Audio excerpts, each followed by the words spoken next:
Ooh, suddenly soundtracks are here to provide you. Suddenly soundtracks will show you care.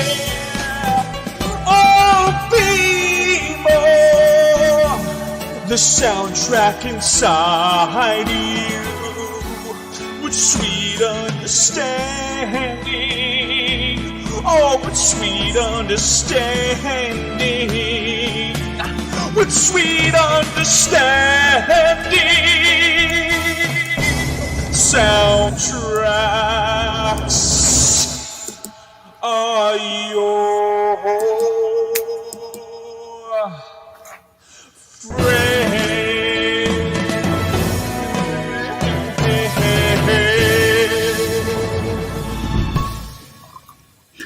Hey guys, welcome to Suddenly Soundtracks, a show where we judge a movie solely based on the soundtrack that it provides. I am your host, Chris Clark, and I am joined by Linus Babcock, Jen Kempe, and Erik Barnes.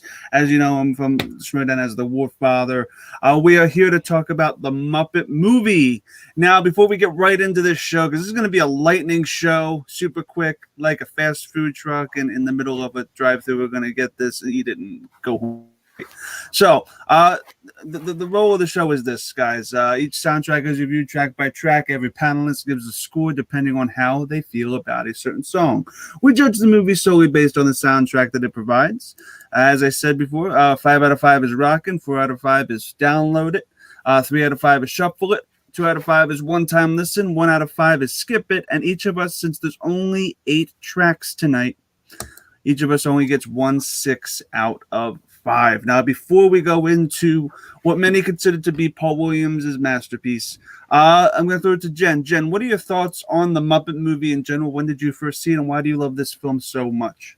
The Muppet movie is essentially a perfect movie. I think I honestly, because it's earlier, I grew up on like the Gonzo era of like Muppet Christmas Carol and Muppet Treasure Island.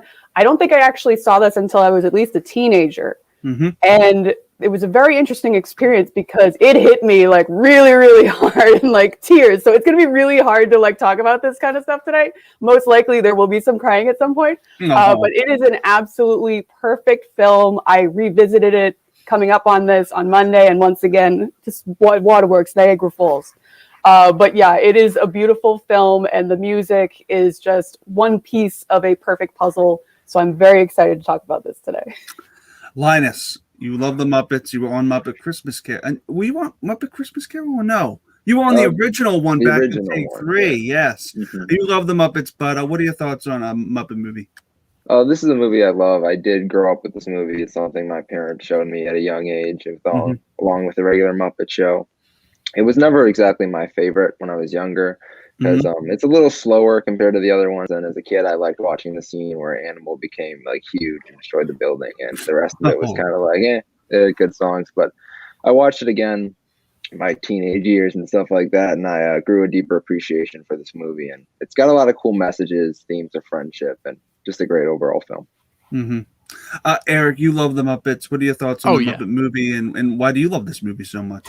I love this movie because it is the maiden voyage of the Muppets in film, and without this being as good as it was, we wouldn't have gotten the movies that came afterward that some can argue are better or better paced or have better plot.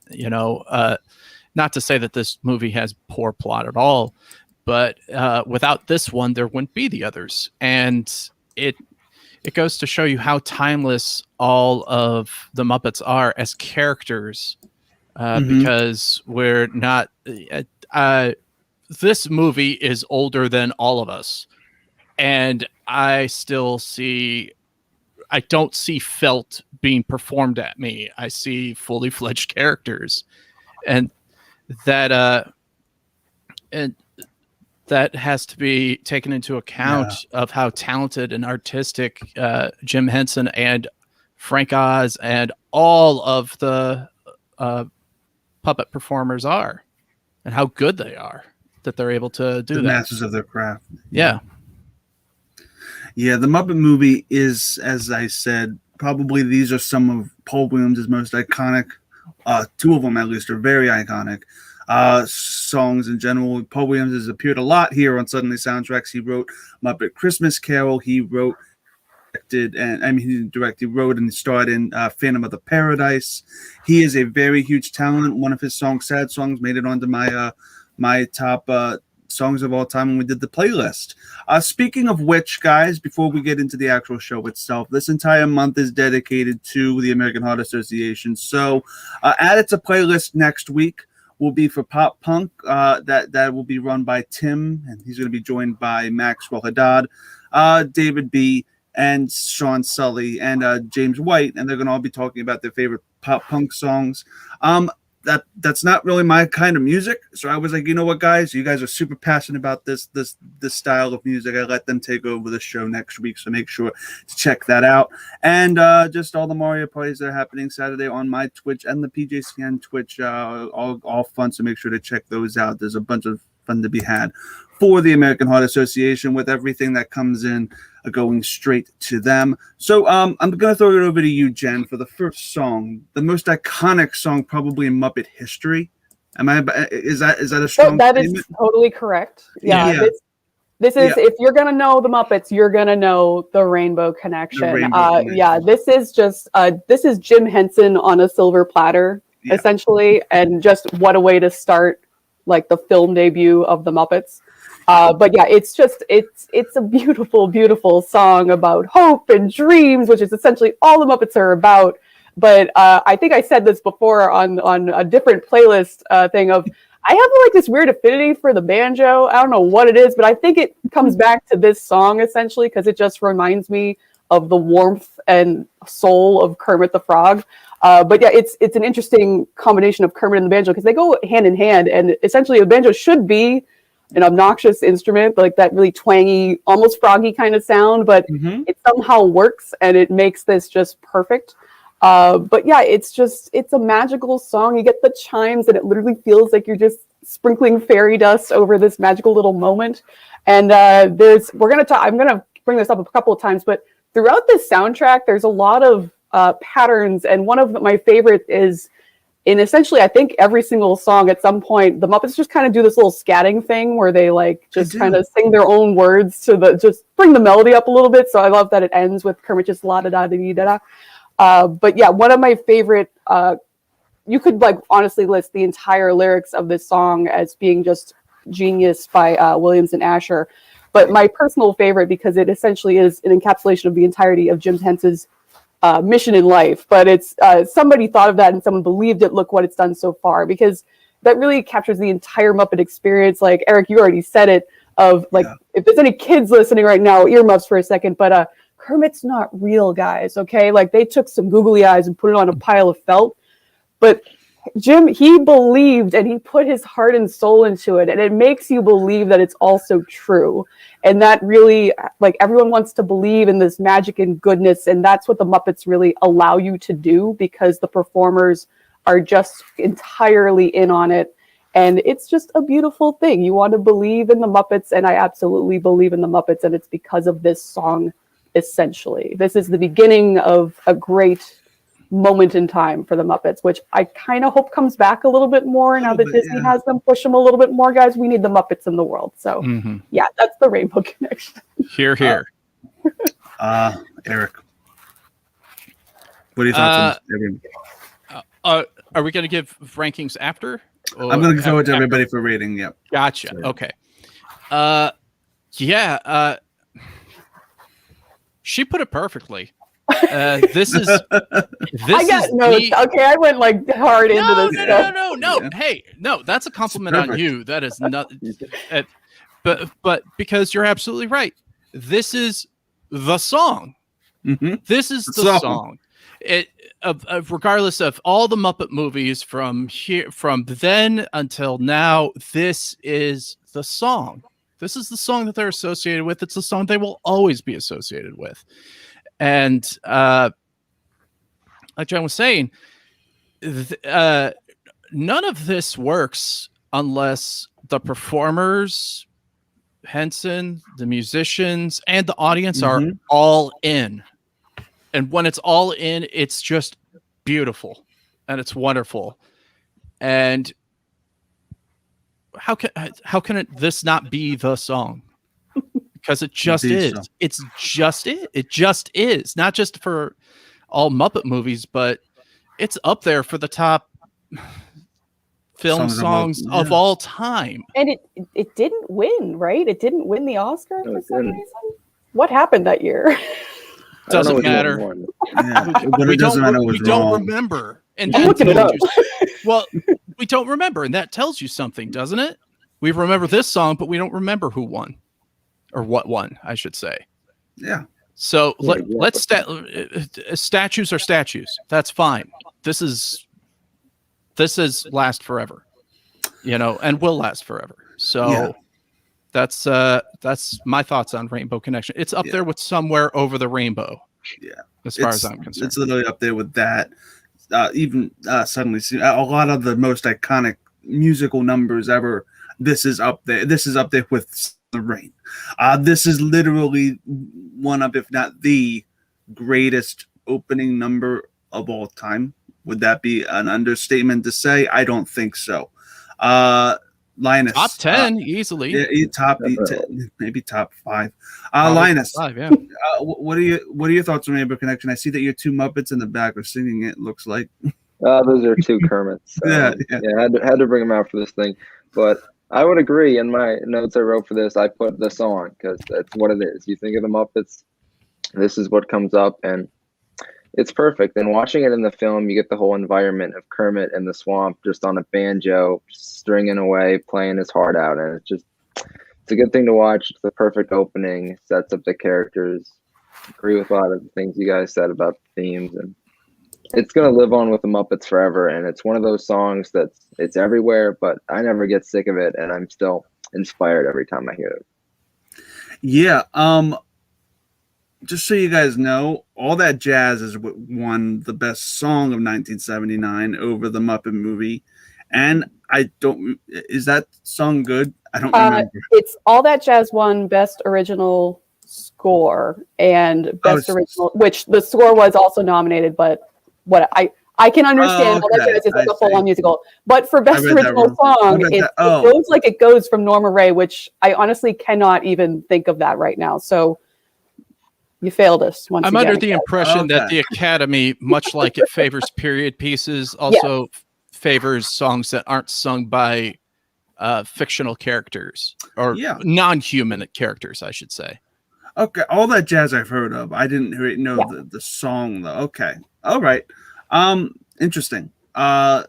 I think Eric is correct. We don't remember the song. We remember this instead, and everything else that was nominated had no business winning over it anyway. So I'm going to throw it to you, Eric, for the next song. We're going to rank before that though, because I'm professional. We're going to actually give a rating for this song. So, Jen, what do you give Rainbow Connection? I feel like we figured this out. What do you give it? We only get one hard rockin'. Okay, I know I said this is an iconic song and everything. However, I am going to strictly say that this is a rockin' because there's another song in here that really hits me hard every time. So it is a fantastic song, but Chris is a tyrant and he won't let me have a second one for 6. So this will be a 5. Just so you guys know, I do allow 2 hard rockin' usually if the score goes above 10 songs, and this does not make that cut. We need an extended cut where all the other, I'm sure there's other Muppet songs out there on Williams's desk that he didn't use for the movie. So we definitely should do a Paul Williams Survivor Island at some point. Linus, what's your rating for the Rainbow Connection? Yeah, I have another one that I was going back and forth with. This is probably my favorite Muppet song, but there is another song that it does hit a little deeper. But I'm gonna go hard rockin' for this because this you are? Yeah, good. This is the song. You can't this is the Muppet song. If you want to listen to a Muppet song, it's Rainbow Thank Connection. you for being correct. Yeah. I feel like this is the first, because I feel like I know where Eric is leaning. This is the first time where I think I have given an opening number a hard rockin' right off the bat, and I'm giving it the 6 out of 5. Also, it's the first time where I think almost the entire panel has used up their hard rockins 15 minutes You into have the to. show. Yeah. Eric, what do you give this? 6 out of 5. Easy. Yeah. Why is this a debate? I Next knew song. it's the song. It You're the one who said it. It was not hard for me. It was not. Don't get me wrong. There are some good songs on here, but I was a bit more. I had less nostalgia glasses for the rest of them. I'll just leave it at that. I'm interested though. We're gonna transition then right into moving right along to you. Eric. Literally moving right along. Moving right along. Probably the second most iconic song from this film. Eric, what are your thoughts on this one? It's perfect for what it's supposed to do. It's literally a song called "Moving Right Along," which moves the plot right along. It's wonderful in that nature because it's just calling out what it does, and it's a fun little thing with a bear and a Studebaker.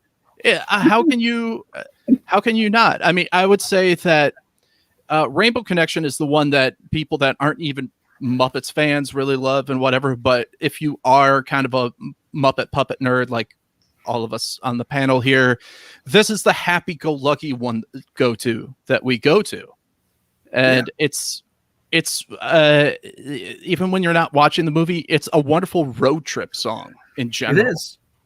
So I dig it. I will withhold my rating until the end.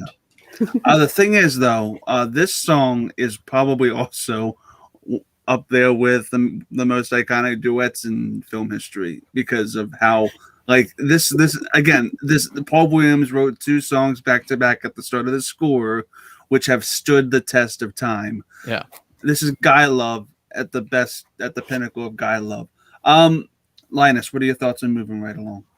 Yeah, I agree. This is the perfect road trip song. I've actually, been on some road trips, popped this song on because it gets you in a good mood. And I think this captures like a good relationship between Kermit and Fozzie. It's that Muppet banter back and forth.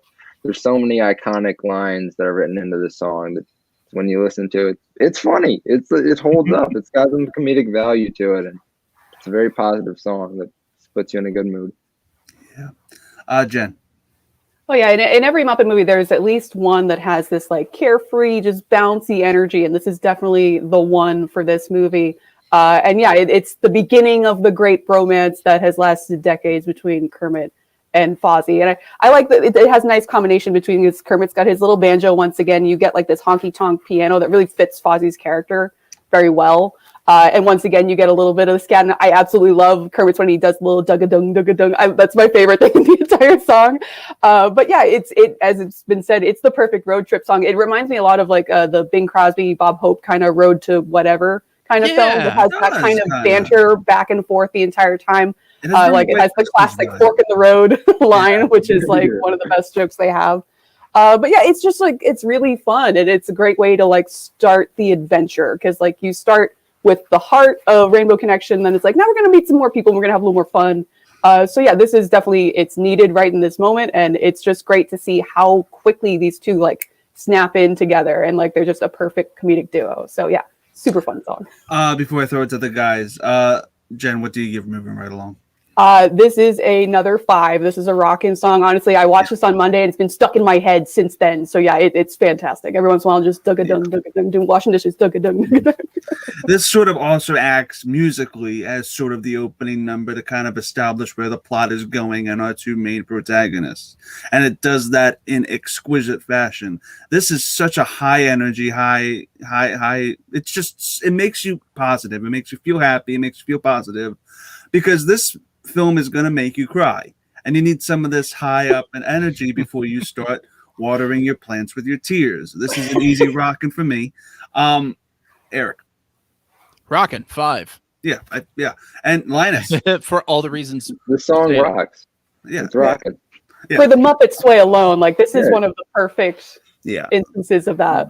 Yeah, there's a couple instances with where you do the Muppet sway, the thing that happens when you listen to any of the a little bounce of the shoulders. Yes. Yeah. Moving right along. That is a good Kermit.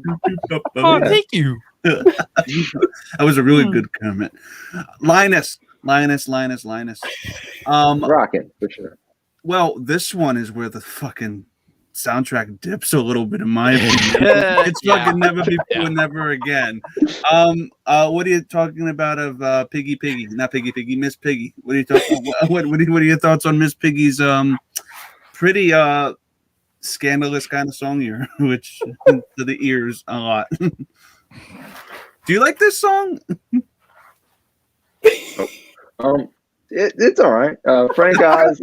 It's okay. You're allowed to say no. Frank Oz does a good job with the Miss Piggy voice enough where he can sort of carry a song with it. So I'm impressed in that sense. It's like, it's not anything I'm going to listen to except when I'm watching the movie, and it works in the movie. But besides that, I don't love the Miss Piggy voice, and it's not like an artist I'm going to look for when I'm putting on a song. Oh, she's not doing the Super Bowl halftime show anytime soon. Not this year. No. But this song is essentially what you would think of a Miss Piggy song to be. Like I'll give Paul Williams credit. He made a Miss Piggy song as Miss Piggy as it can get. It's just not something you should go back to and listen to over and over again as a bop. It encompasses her character. It sounds like her character. It does that accurately. It's just not enjoyable to listen to. I don't know if I'm being too cruel, Eric. What are your thoughts on Never Before, Never Again? I don't think you're being too cruel, but the all the comments I'm hearing are about the performance, and I think the performance is okay because it would be weird if Miss Piggy all of a sudden sung like Dolly Parton. That'd be kind of out of character. My issue with the song has to do with mostly the content and the I think itself. Well, it missed the mark because I think it's too saccharine to be genuine and not saccharine enough to be funny. So it just it's just there and it lays flat. And we imagine Miss Piggy as a very extreme emotional character in terms of when she's angry, she's very angry. When she's in love, oh my God, is she in love so much? She loves her Kermie, you know? And this was kind of like, I sort of love this frog person, and it didn't really match the action that I was seeing. So, nah. And like you two said, this isn't one that I would just go out of my way to listen to on the soundtrack. It would get a skip from me probably. All right, yeah, this is a pretty low bar, but I do know for a fact that this is the 6 out of 5 Jen was saving. Yeah, absolutely. So Jen, why do you love it? No, it's not. It's not. Come on. Oh, okay. No, it's funny you said that, Eric, because literally saccharine is the word that I underlined. I'm like, that was a song. But yeah, like this is Miss Piggy playing to the cheap seats, and it makes sense in the context of this film. Because it's essentially, this is Piggy's first contact with Kermit, and it's just one of those instant connection things. And as Eric said, she feels everything on her sleeve, she's just out there. So the intent of the lyrics makes sense, but because this is a film from the 70s, I think Williams really has that kind of feel to it where every kind of love ballad soundtrack feels like this from this kind of era. So it fits in that context. If you take it out of it, it's really sappy, and it's not going to be something you go to just on your own. However, like we said, Frank Oz, he goes for it, and I absolutely adore him for doing that. It's amazing that he can hit these notes and everything, and not it's Frank Oz, so you're picturing him in the sound booth, and that's hysterical in itself. But it doesn't sound like a guy singing as Miss Piggy, so it's really impressive. I absolutely the first time I watched the movie, I didn't care about this song at all. When I watched it on Monday, once again, I didn't really care about this song at all. But as you listen to it more and more, I started hitting the wall, and it became really, really funny to me. Oh. So it is hilarious, just because it just keeps upping the ante as it goes, and it hits that key change, and it's just crashing, and she starts with this really whispering kind of lovelorn tone to it, but then by the end she's screaming that final again, and I'm just losing it. So it's definitely not one of their best songs, but it is something that fits for what the character is in this film. But I will say, the actual song itself, there is an instrumental version on the the instrumental soundtrack. version's great. Yeah. And that is actually a very beautifully written love ballad score theme. Like, it's instead of the crazy vocals, it's either like a flute or an oboe, and it's slowed down a little bit, so it's very emotional. Once again, it has that saccharine quality to it, but it's a little bit more soulful. And it actually reminds me a lot of, like, if you know Morricone's The Mission, it actually feels like that a little bit if you go and listen to the instrumental. I know that's a completely different thing, but it just reminded me because it is specifically just that oboe flute thing. It really similar to it. So I would recommend that, but the actual song, not so much. What do you give it? I would give it a shuffle just because just because I am one of those people that I do put like these kooky songs in. Like I have like from Scott Pilgrim, I have the song So Sad that it's literally like 2 seconds long just because it makes me laugh when I'm listening in between stuff. So if Frank Oz suddenly started screaming about love when like I'm listening to other things, yeah, it would make me laugh. So I would definitely put it on shuffle it. Okay, I understand that. I do want to say that on the soundtrack, there are instrumental versions of some of these Muppet songs that actually don't sound like a ballad that's being sung over with an electric guitar. That's really how it kind of sounds to me outside of the context of the film. The performance is great. It's very charismatic. It is Miss Piggy, and it makes you laugh in the film. Outside of the film, it's not just something I would go back to. So for me, it's not a skip it, but it is a one-time listen. It is a 2 out of 5 for me. Linus, what do you give this one? I'm gonna agree. 2 out of 5. It works great in the context of the film, but other than that, I'm not gonna ever listen to it. Yeah. And Eric, you said are you 2 out of 5 or skip it? It's a 2. Okay. I mean, see, I probably would have been a 2 had I not listened to it so many times in a row. Yeah, I got you. It's definitely not the strongest song by any stretch of the imagination, but who did I go first for this one? Never before. That was Linus. I'm going to throw it over to you, Jen, for all the Ralph and Kermit duet with the piano that sounds like it's from the song Piano Man. I hope that something better comes along. What are your thoughts on this glorious duet between two of Jim Henson's masterpieces? I do love this song. Rolf is probably my favorite Muppet character just because he really stands out to me. Like he's almost like this old soul. He has like this natural weariness to him, but he also lets everything just kind of slide off his back. And he's just cool. And he's always playing the piano. And honestly, one of my favorite Muppet things ever is from the very first episode of The Muppet Show. And it's Rolf just at a piano. You can look it up. It's called You and I and George. And he's just like doing his thing, like being a lounge singer, essentially. And he's just telling jokes and sings this really weird song where someone dies. And it's really great. So go look that up. But yeah, like this is Rolf and Kermit. And it's essentially a Jim Henson duet with himself, which is just an amazing thing to happen. But yeah, like it just has a lot of little jokey kind of things that Rolf throws in there. Like he had one of my favorite lines in the entire film is I finish work, I go home, read a book, have a couple of beers, take myself for a walk, and I go to bed. So he's just great. But yeah, there's like, if you listen to the soundtrack version, there is like a cut verse that is a little more Rolf-centric. Like it didn't need to be there. I understand why they cut it because like this is really supposed to be talking about like Kermit's problems because this is in a moment where he thinks that Miss Piggy kind of like walked down on him, but she didn't and everything. But yeah, it's really fun. It's just one of those silly little songs that doesn't really feel Muppety. I don't think they've really done anything else like this because it's a little more adult in the jokes, honestly.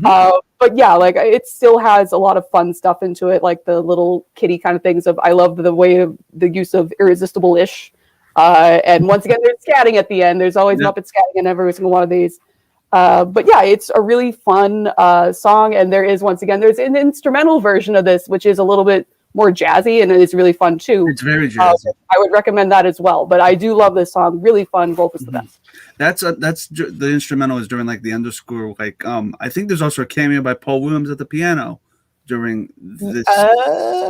Or is it later? When Fozzie first appears, he plays at the cafe. Yep.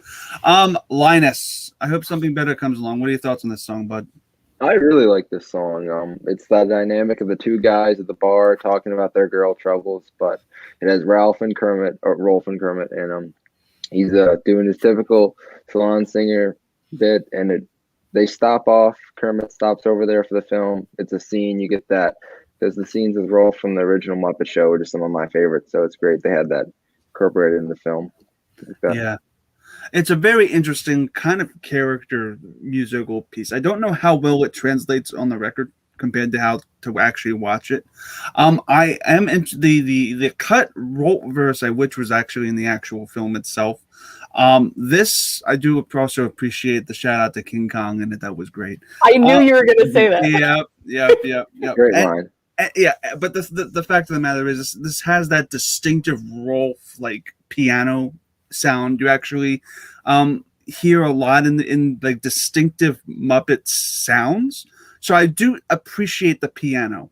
But besides the piano, this really doesn't sound like, as you said, any Muppet song that's come before or since. Eric, what are your thoughts on this fun duet? You're gonna hate me. Go for it. Because much like how Moving Right Along is a song that is meta in the sense that it moves the plot along, I hope Something Better Comes Along makes me hope that something better comes along. Oh, you're not a fan? Okay, that's great. No. The only thing I agree with Jen regarding this is the fact that there's scat of the other sense.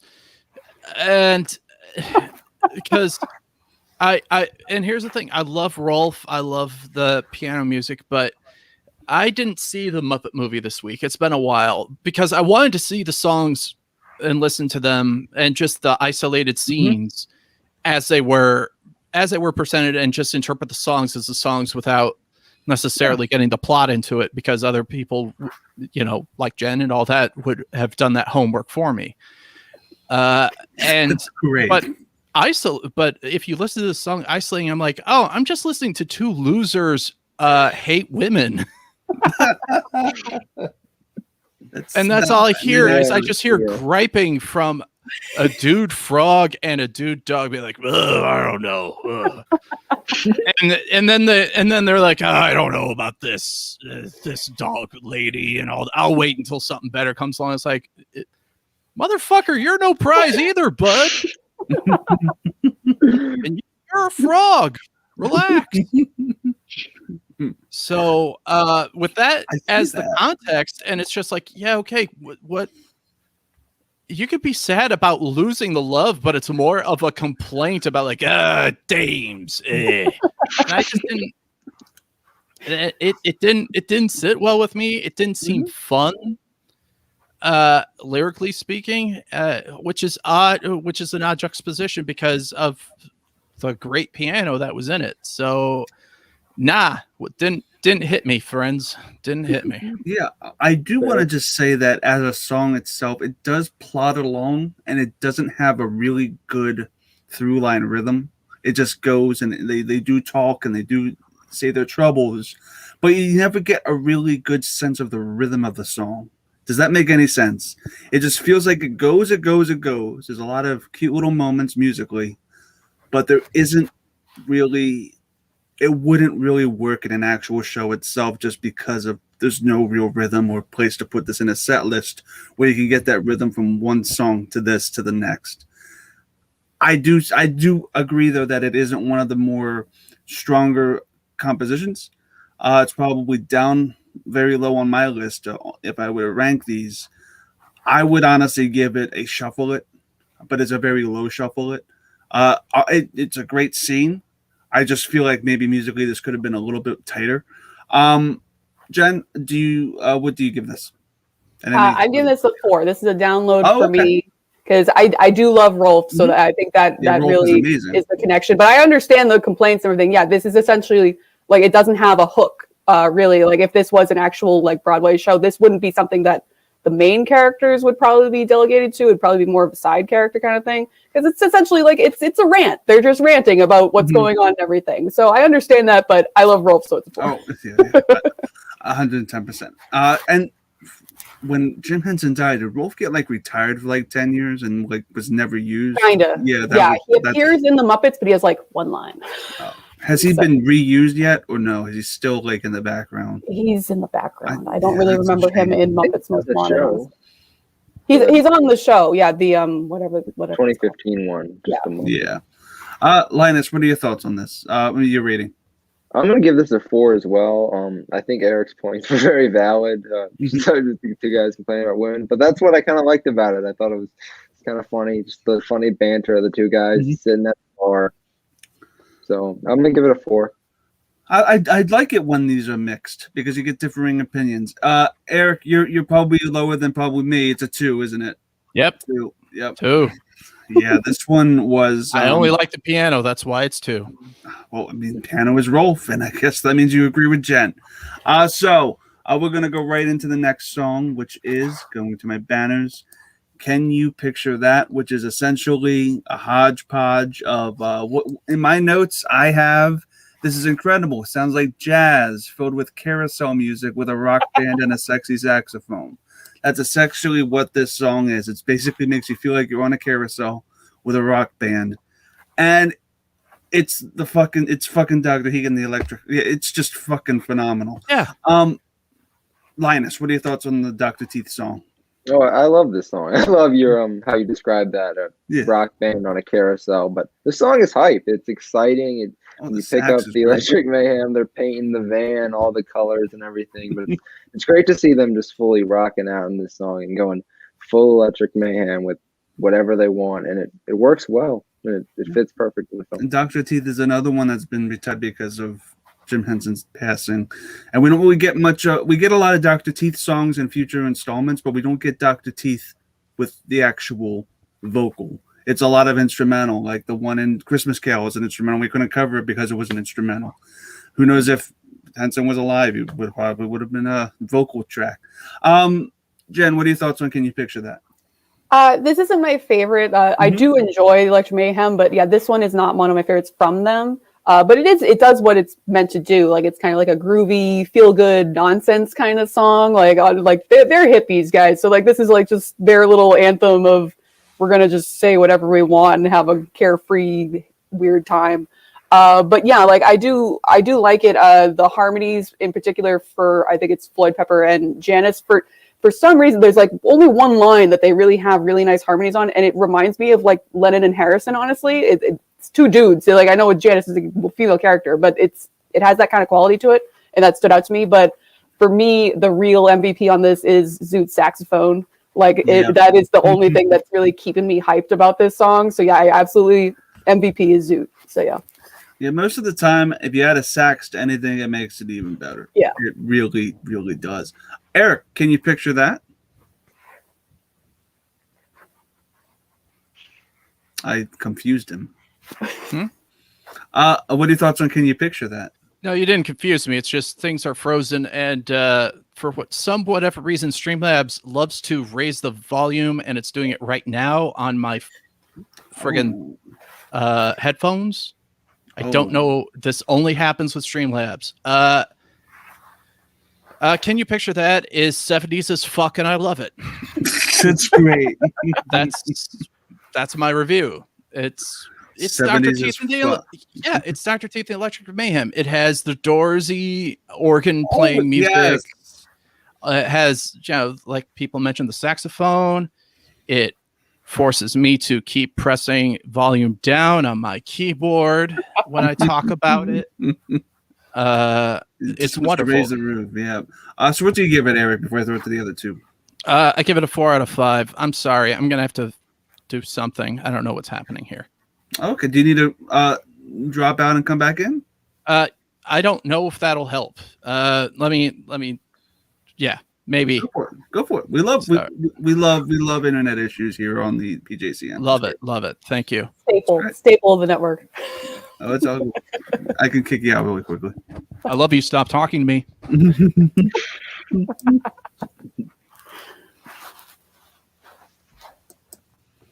Cool. He'll be back. Jen, while we wait for Eric to come back, what are your thoughts on what do you give Can You Picture That, and any final things? This one for me, it's a 3 out of 5. It's a shuffle it. I do enjoy it, but yeah, it's not something that stands out to me. And honestly, it's not very long. I thought I actually remembered it being longer, but it's very quick. But yeah, I think because like in the film they sing it and then like they have the whole sequence of painting the car, and I think they just kind of vamp it a little bit. So yeah, it's a 3 out of 5 for me. It's still fun, but not my favorite Electric Mayhem. Cool. Linus. I'm actually going to give this one a 5 out of 5.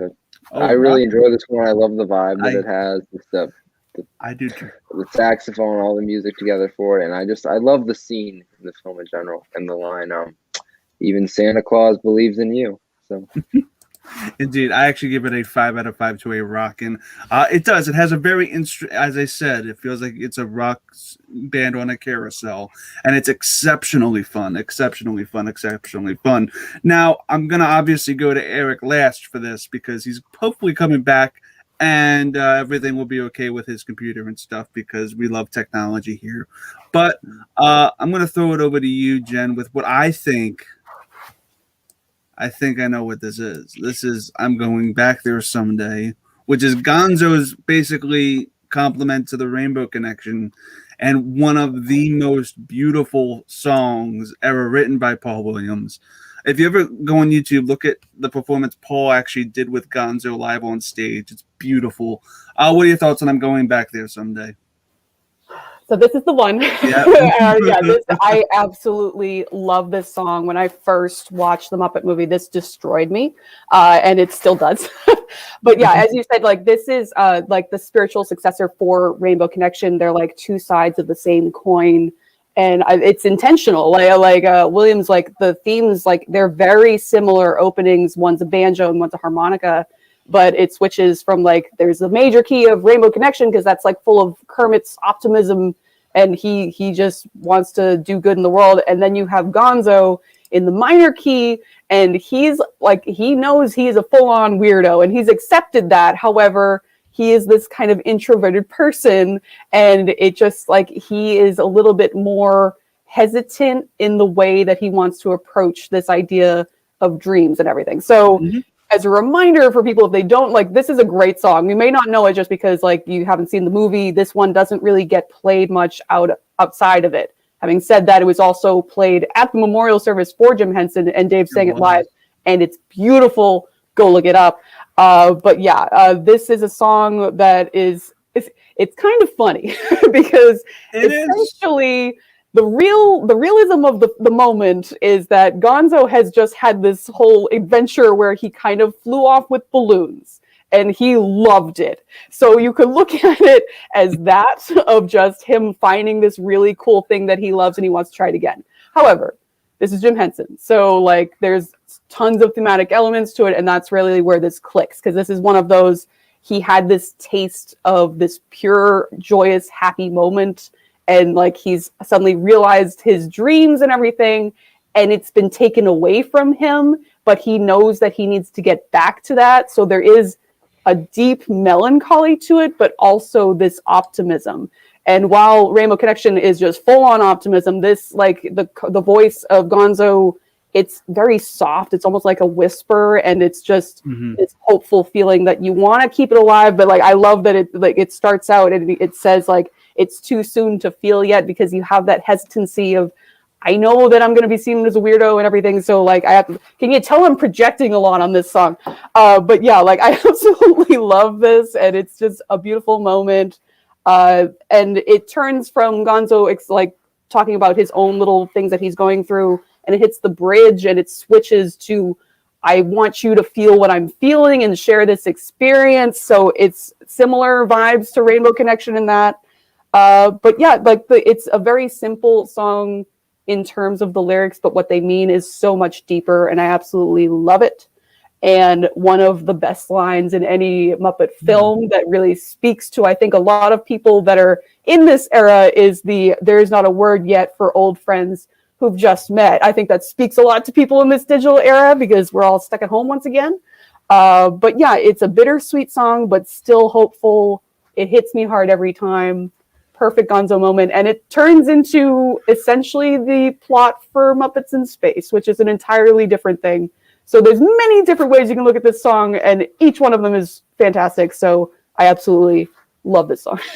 Does this get reprised in Muppets in Space? I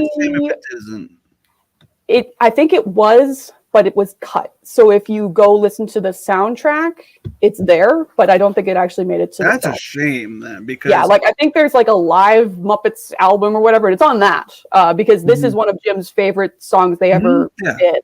And that's why they performed it at the memorial. But I think it was intended to be put in Muppets from Space, but cut for time or something, which is really unfortunate because the score, even just using the score, would have been a great choice. But I guess it didn't quite fit in because they had a lot of like Earth, Wind, and Fire kind of stuff in there. So a little bit, because it was very 70s.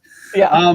What I do want to say though is yes, I was actually introduced to this song before I saw it in the actual Muppet movie. When I saw Paul Williams live do this with Gonzo, because the puppet was with Gonzo at MSG. And when Paul did his concert with everything, he actually brought the puppet up, and the puppet was actually singing with him. There's a recording of his song. Yeah, it is his song. I don't remember if Paul was actually the one who performed it with Gonzo at the memorial service or not. I could be mistaken on that. I have to watch the thing again. But this is one of Paul's masterpieces. Lyrically, it's beautiful. It's I hate to say it's a perfect funeral song. It really is. It's a great transitioning song into whatever the afterlife is going to be, and it's very, very optimistic. It has a very kind of 2,000 years kind of vibe where you're just looking at the future optimistically and hoping that things always turn out better for you, and optimistically hoping that the future that you're going to fulfill is going to be the best future suited for you. It's very optimistic, and actually it makes me think this could be a fucking New Year's Eve song now, thinking about it. Eric, what are your thoughts on I'm Going Back There Someday? Like Jen said, it's very it's the Gonzo song. And we all feel like Gonzo. Gonzo, or at least anyone who just kind of feels like they're out of sorts, or they're in a group but not really. They all relate to Gonzo, and this is the song that kind of reflects that. And like Jen said, it is kind of a nice, neat setup to Muppets from Space. But I don't think I think it may be a little bit too long. And these are all nitpicks on my end, just because when you start out with Rainbow Connection, you can't. It's hard to meet from there. I mean, I'm sorry, but yeah, it's hard to meet. It's hard to meet up to such a high. It just invites comparison. I'll just say that, and by comparison to Rainbow Connection, it falls short. By comparison to some of the other songs that are offered, it's ranked much higher. So, I completely see that. Linus.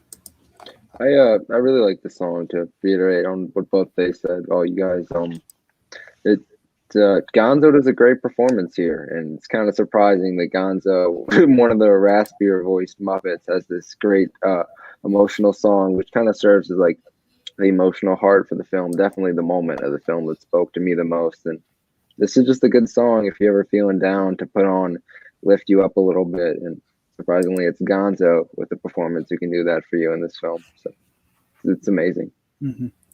Yeah, it's beautiful. I do want to clarify, the version that's on YouTube, I wasn't there for that. They did a bunch of rehearsal shows because Paul was on tour during the 2005 era for his new album Back to Love Again. So me and my dad actually went to see it, and it was a really, really, it was one of the last things I went to see with my dad was Paul Williams live, and it was phenomenal.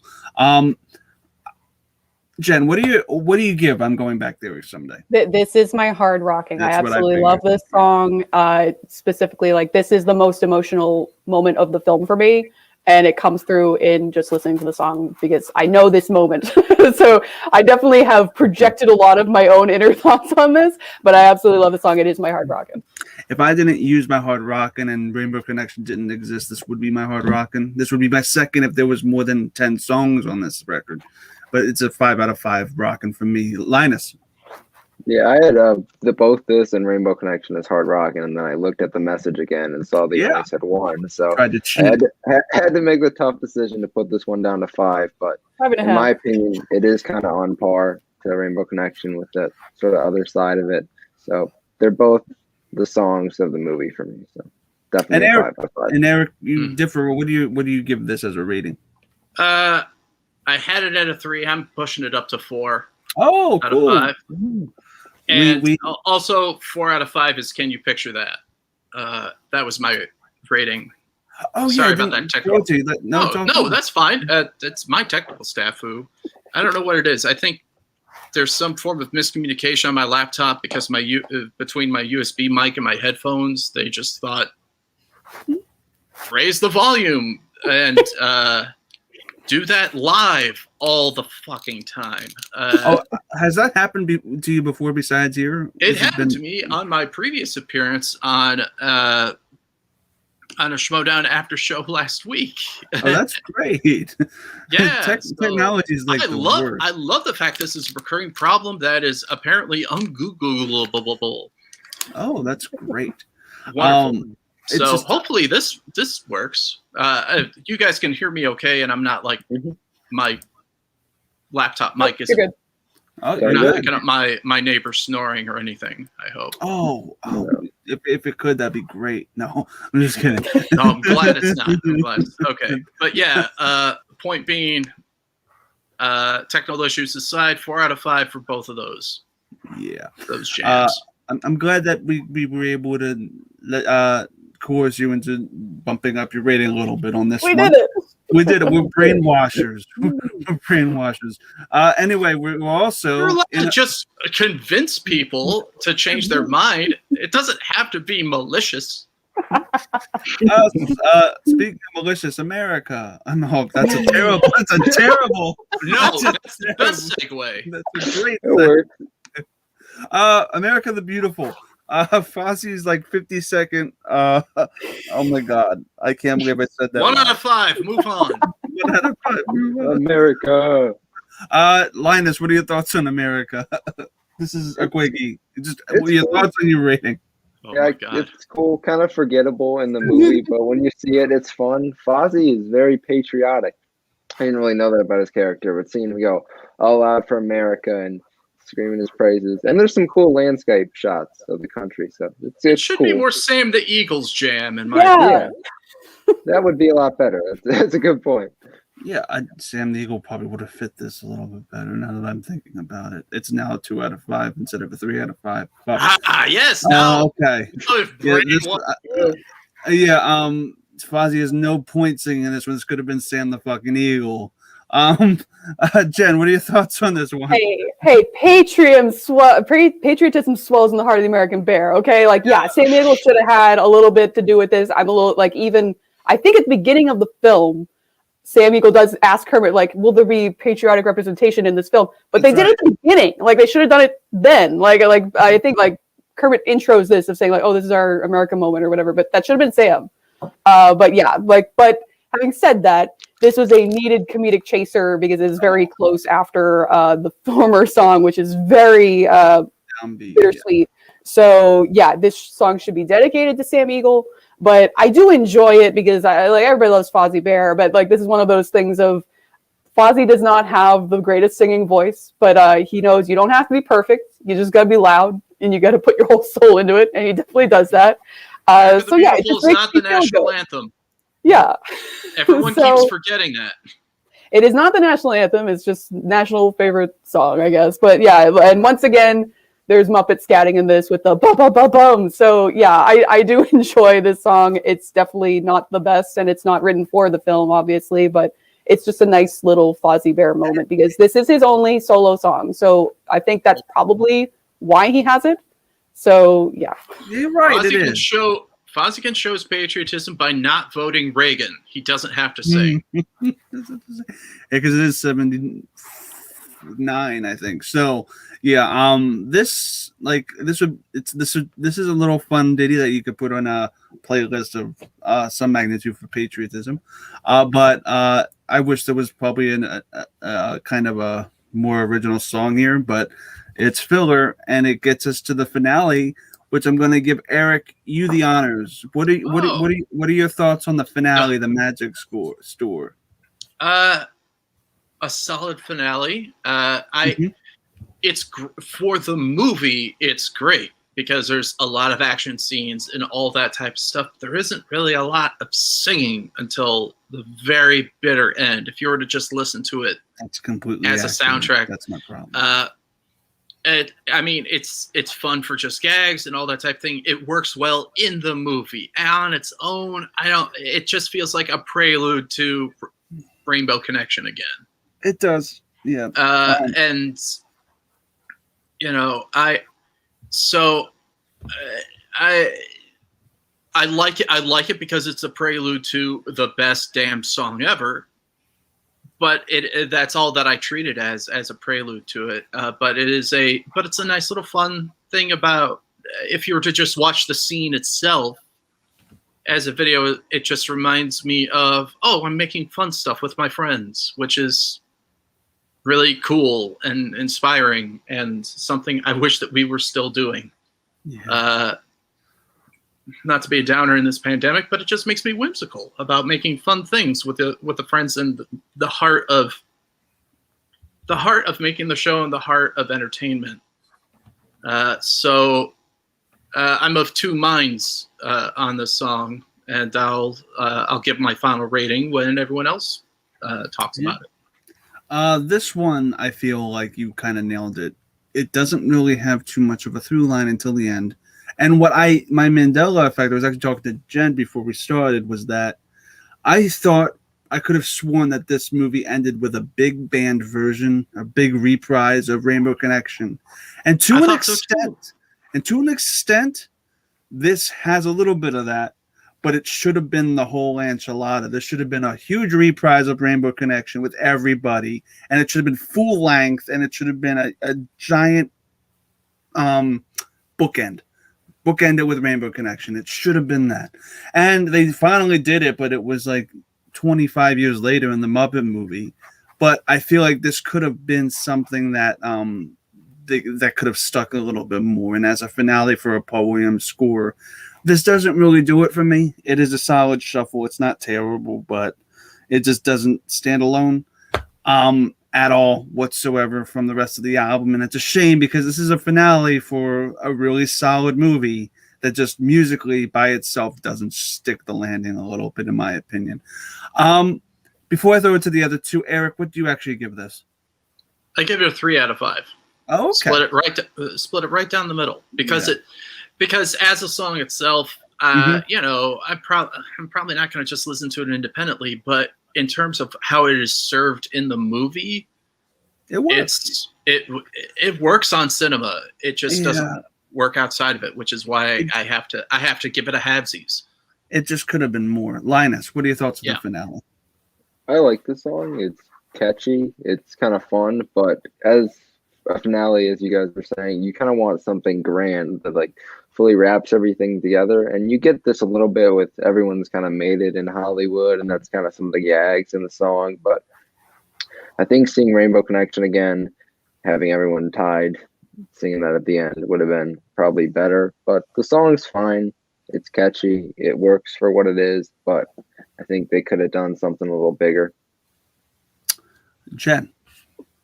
Yeah, I'm going to be a little bit of the opposite here. I think it actually was a good choice because, like as we said before, we started with Rainbow Connection, and do you really want to tread over it once again? Because that was a perfect moment. So yeah, they do revisit it in this, but I think had they gone the full just company reprising it once again, I think it would have lessened the impact of the first one. But yeah, I do enjoy this song. I do agree that of the songs on the soundtrack, this is the one that suffers the most from not having the visual component, because I absolutely love the ending of the film. But having said that, there is some downtime in this because it's like there's actually like jokes going on that are not on the soundtrack for like a good minute, I think, in there. So it's kind of vamping in the middle. So you're kind of like, all right, let's get to the big finale here.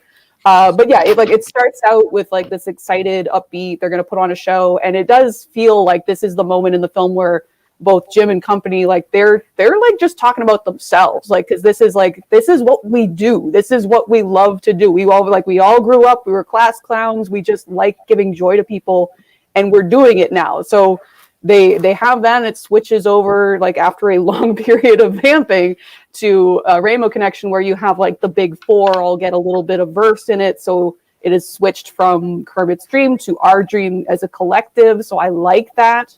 And they changed the line of the lovers and dreamers and me to the lovers and dreamers and you, because this is one moment where they start breaking the fourth wall and talking directly to the audience. And I think that's a beautiful choice because it's really trying to suck everybody in, because this is, at the end of the day, Jim Henson just wants to inspire people to be good to each other.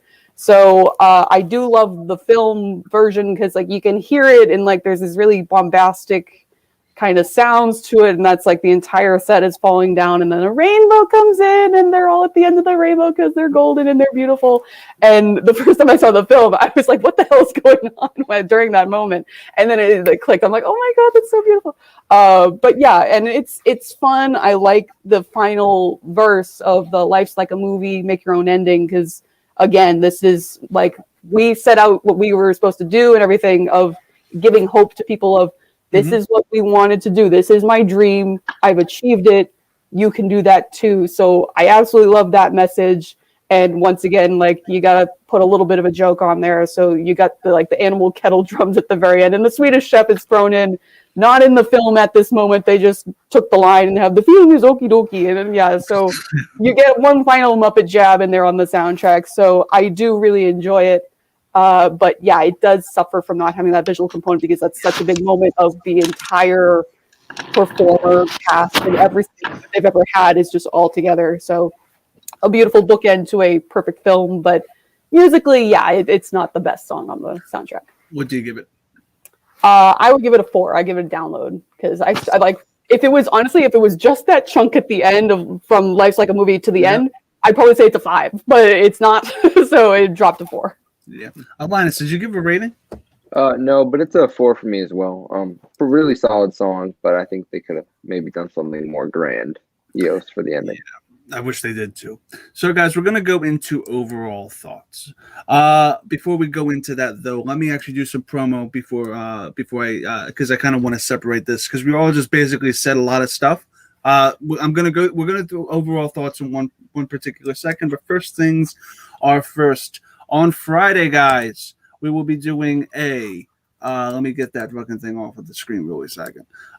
Executive producer pick Ricardo Franco from our Patreon has selected Big Fish as our watch along for Friday night, which is going to be fun. That's at 10 p.m. EST, usual time. Next Thursday, Amelia Barr is going to be on Front Center Mezzanine. Book Nook is going to be premiering February. The Children of Blood is actually going to be on March 2nd. And tomorrow night at 8 p.m. EST, 5 p.m. PST, Ramble On About Movies with Dan Nye and Eric Muir is going to be premiering. So be sure to check that out. Those two guys are amazing. And it's their first show. So it's a pilot episode tomorrow night. So be sure to check that out and be sure to join our Patreon and all the great tiers that are said there respectively. Linus, what are your overall thoughts on this record and what do you give it overall?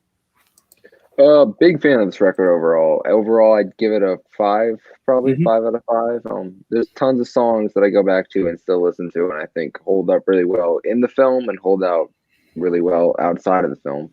Yeah. And yeah, it's a great soundtrack, a lot of fun. There's different themes in the song. There's songs that are more kind of downers, like the Gonzo one, and then really hyped, fast-paced songs like the Can You Picture That? And then like the great road trip song of Moving Right Along. So it's got everything in there, and it's definitely a great soundtrack. And there's a lot in there. It has Rainbow Connection, which is an unmitigated masterpiece. I'll go back there someday. It has Moving Right Along. Problem with me, though, is a lot of these songs didn't really jive with me outside of the context of the film. It's a good soundtrack. It's a great... I wouldn't actually consider Paul Williams' masterpiece. I think actually Muppet Christmas Carol was probably his masterpiece, to be completely honest with you. I know this has a lot of praise, but this is no match for Muppet Christmas Carol on a musical level. This is a solid 3 out of 5. It is a shuffle. These are good songs to shuffle, but it's not necessarily one of my top 10 favorite soundtracks ever, because although there's some great songs on here, you got to balance it out with everything else that's on here. Mathematically, to me, it doesn't come out at a 5 out of 5.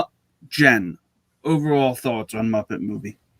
I mean, I absolutely love the Muppet Movie, and yeah, like it is hard, but yeah, I think it's definitely not Williams' best work. However, I would say that this particular film just because this was their first outing, and it's a different time, and it's a different era, and it's a different sentimentality to the Muppets. So there is more of like an emotional, soft kind of core to it.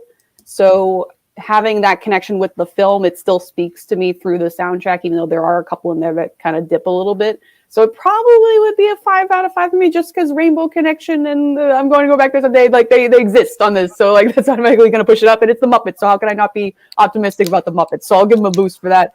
But yeah, it's just a beautiful beginning to an era of hope and joy that Jim Henson created. And yeah, like he said many times that like the Muppets aren't really for children, it's for the children inside of you. And I think that really speaks through on the message of most of these songs here. So having the respect I have for this property, yeah, I'll say it's a 5 out of 5. And yeah, I think this hasn't been visited, I think, as much as the other Muppet films, just because it has such a different tone to it. Because like it's not as jokey. There are definitely jokes, and there are definitely cameos in this film of some of the best comedic actors of all time. So absolutely go and check it out. It's on Disney Plus right now, but it does have a different feel of the later films, and musically not as strong, but still it is a different kind of feel that I enjoyed. So 5 out of 5 for me. All right. Eric, overall thoughts? I'm of similar thought to you, Chris, in that it's it has the highest highs, and then it just kind of stuff that you wouldn't really listen to. So soundtrack 3 out of 5, movie 7.5 out of 5. I've watched the movie, and ultimately that's what the soundtrack was meant. That's how this was meant to be consumed to begin with, anyway. Mm-hmm. So if you think of it from those terms, the soundtrack succeeds. But if you're just hanging around in your car and listening to certain songs, 3 out of 8 are ones that you would go out of your way to listen to. That's sadly not a great average in terms of just what it's for that type of activity. But for what it's worth, as well, it's a soundtrack. That's literally what it is. So why was I looking for another word? It is wonderful for a wonderful film. Yeah. So thank you guys so much for talking about the Muppet movie, guys. As I said on Friday, Big Fish, Front Center Mezzanine. Be sure to check that out. Book Nook, Ramble on tomorrow night. It's all going to be great. And also be sure to check out Mario Parties every Saturday, and Suddenly Soundtracks. We're going to be doing Pop Punk with Tim next week. All right, guys. So Eric, where can the good people find you online? Oh, follow me on Twitter at Erik W. Barnes. And please watch a web series that I co-host and co-write with comedian Nat Bamel called Look on the Bright Side. You can follow it on Look on the BS on Twitter and subscribe on YouTube and all the fun things. And please toss money to this Streamlabs in order to help the American Heart Association. Let's help some folks out. Yeah. We're doing this the entire month, guys. So it's gonna just be the entire month. So hopefully we can get to 1,000 before the end of the month. Linus, where can the good people find you online, bud? You can find me on Twitter at Linus L. Babcock. If I decide to share my thoughts to the world, that's where I'll be. Thanks for having me on the show. I love talking about the Muppet movies. So yeah, it's a great time, great soundtrack. Jen. You can find me, Jen Kemp, on Twitter and Letterboxd at JK Meme Queen. I am in the Schmodown this year on Team Swag, you're good. But yeah, rub it in. Yeah, and Eric should be there, but he's not, unfortunately, yet. I emphasize the yet. But yeah, and I'm usually around here on the PJ Campbell Network just hanging out because these people are really cool. So yeah. You guys can find me on Twitter and Instagram at ChrisClark8788. Those numbers mean nothing. And on Twitch, where we're going to be streaming a lot of stuff there as well. So from Eric, Linus, Jen, and myself, we say to you, keep rocking.